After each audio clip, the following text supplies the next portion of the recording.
안녕하세요. 헬로 아메리카노의 이카노입니다. 지금 보시는 영상은 내용과 상관없이 제가 주말에 미술관에 갔다 온 영상입니다. 요즘 유튜브도 귀로 들으시는 분들이 많아서 영상보다는 오디오에 신경 써서 제작을 해봤습니다. 그럼 편하게 들어주세요. 오늘은 책 4권을 소개해드리려고 합니다. 이 책들은 제가 다른 사람들과 대화를 할 때, 특히 이성과의 대화에서 주제로 꺼내면 멋지다, 섹시해 보인다 등의 긍정적인 피드백을 받았던 책입니다. 사회생활에서 지적 대화가 필요하신 분, 상대방에게 좋은 인상을 주고 싶으신 분, 스몰토크 주제가 필요하신 분들에게 이 책 4권을 강추합니다. 얇고 읽기 쉬운 책들이니 꼭 한번 읽어보세요. 그럼 빠르게 소개 시작해보겠습니다. 첫 번째 책은 한강 작가의 채식주의자입니다. 이 책의 제목은 다들 한 번쯤은 들어보셨을 텐데요. 2016년 그의 최고 소설을 가려내는 영국의 문학상인 맨 부커상을 수상한 작품입니다. 이 책이 왜 좋냐 하면 일단 매우 유명한 책이어서 대부분 알고는 있지만 막상 직접 책을 읽어본 사람은 많이 없습니다. 그래서 더 척하기 좋습니다. 예를 들어 같은 소설이어도 얼마 전에 양들의 침묵을 읽었는데 재밌더라 라고 하면 대부분 돌아오는 대답이 그거 영화로 읽잖아, 그거 잔인하잖아 라는 식입니다. 양들의 침묵도 엄청난 베스트셀러이지만 사람들의 머릿속에 스릴러 영화라는 인식이 강하게 박혀 있어서 책에서 다가오는 임팩트가 상대적으로 적습니다. 반면에 얼마 전에 채식주의자 읽었는데 재밌더라 라고 하면 눈빛이 달라집니다. 그거 유명한 상 받은 책 아니야? 너 문학 좋아해? 어떤 내용이야? 라는 식의 호기심 어린 답변이 돌아옵니다.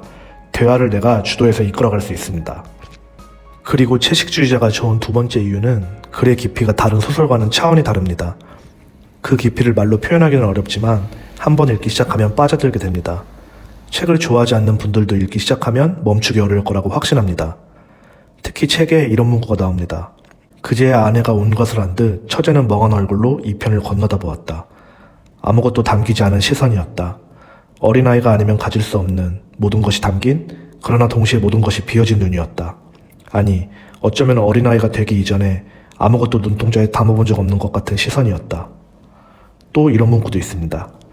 특히 작업이 잘 풀리지 않을 때면 그의 침묵은 고무처럼 질기고 바위처럼 무거웠다. 이런 표현들은 오직 글이 아니면 절대로 표현할 방법이 없다고 생각합니다. 그림이나 영상으로는 절대로 전달할 수 없는 이런 표현과 분위기가 책을 읽는 즐거움을 극에 달하게 만듭니다.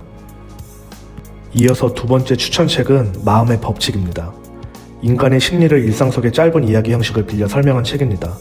예를 들어 서로 비슷한 사람은 많이 싸울까?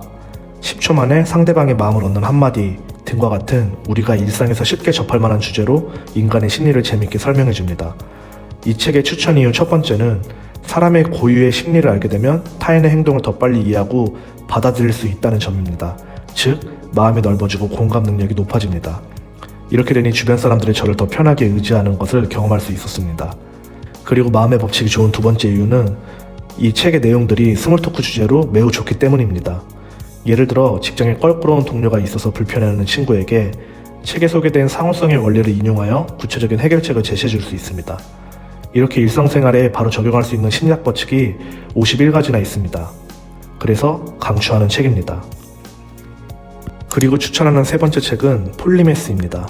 사실 이 책은 읽기 쉬운 책은 아닙니다. 새로운 개념이 여러 등장해서 이해하는 데 노력이 필요하고 책의 중간에 역사적인 인물들의 나열들이 계속돼서 지루합니다. 그럼에도 추천하는 이유는 제가 세상을 바라보는 눈을 또 한 번 바꿔준 책이기 때문입니다. 아직도 이 책의 전반부를 읽으면서 심장이 두근두근하고 세상에 오직 나 혼자만이 존재하는 것 같았던 느낌을 잊을 수가 없습니다. 폴리메스란 쉽게 말해 다방면에 관심과 능력이 있어서 그 능력을 활용해 세상을 바꾼 시대의 리더들을 말합니다. 대표적으로 우리가 잘 아는 레오나르도 다빈치, 괴테, 체게바라, 스티브 잡스 등이 있습니다. 그리고 이 사람들은 우리가 흔히 말하는 천재가 아닌 폴리메스라는 인간의 종 중 하나라고 책은 주장합니다. 전문화를 강조하고 산업의 세분화로 인해 현대 사회에서 점점 폴리메스 종들이 줄어들고 있다고 말하며 후천적으로 폴리메스가 될 수 있다는 점도 강조하고 있습니다. 책을 읽는 즐거움 중 하나는 새로운 개념을 접하고 그것을 토대로 세상을 다시 보고 생각할 수 있다는 점인데 이 책은 그 즐거움을 완벽하게 채워줍니다. 진짜 강추합니다. 자, 이제 마지막 추천책입니다. 네 번째 추천책은 마케팅 불변의 법칙입니다. 시대가 지나도 변하지 않는 마케팅의 22가지 법칙을 다양한 기업과 제품의 예시를 들어 설명해주는 책입니다. 책의 제목만을 보고 마케팅 분야는 나의 관심사가 아니야 라고 생각하실 수도 있습니다. 하지만 이 책은 이 사회와 인간이 상생하며 돌아가는 시스템을 알려주는 책이라고 생각합니다. 우리가 특정한 사람 혹은 브랜드를 왜 좋아하고 왜 계속 찾게 되는지에 대한 답을 머릿속에 선명하게 그려줍니다. 저는 직장에서 후배들이 자신의 진로나 생활에 대해서 고민 상담을 요청해 오면 주저하지 않고 이 책을 읽어보라고 추천해 줍니다. 그리고 이 책을 읽은 후배들 전부 대만족을 하며 극찬을 했습니다. 마케팅업에 계신 분들은 당연히 읽어보셨을 거라고 생각합니다. 마케팅업에 종사하지 않으신 분들이라도 특히 나 자신의 정체성에 대해서 고민하고 있으신 분들이라면 무조건 꼭 읽어보시는 것을 추천합니다. 마지막에 소개된 마케팅 불변의 법칙은 마케팅의 전설 알리스가 집필한 책입니다. 2022년 고인이 된 알리스는 수많은 베스트셀러를 남겼는데 그중 이 불변의 법칙 시리즈가 유명합니다. 마케팅 불변의 법칙 외에 브랜딩 불변의 법칙, 홍보 불변의 법칙, 경영 불변의 법칙이 있습니다. 이 세 개의 책은 국내에서는 절판이 되어서 중고책으로만 구매할 수 있는데요. 저 역시 중고책으로 구매해서 여러 번 읽어본 책입니다. 그래서 다음 컨텐츠는 이 절판된 책을 아주 자세히 소개하는 컨텐츠를 만들어 볼 생각입니다. 절판돼서 구하기 어려운 책을 출퇴근하면서 혹은 자기 전에 편하게 듣고 싶은 분들은 제 채널에 놀러와 주세요. 최소 일주일에 한 편 이상 업로드 하겠습니다. 그럼 오늘의 영상은 여기서 끝!